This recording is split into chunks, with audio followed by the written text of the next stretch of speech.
Oh, punta ka doon, te.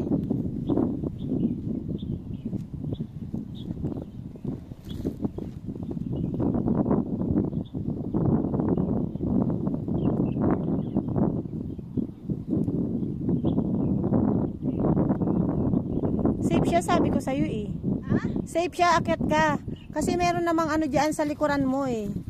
Lapad. Ayoko tumingin doon sa likod. Oh, sige, dyan lang. Tayo ka lang dyan. Yan, pose. Teka lang, nanginginig yung pa ako. Dito na lang. Oh, sige.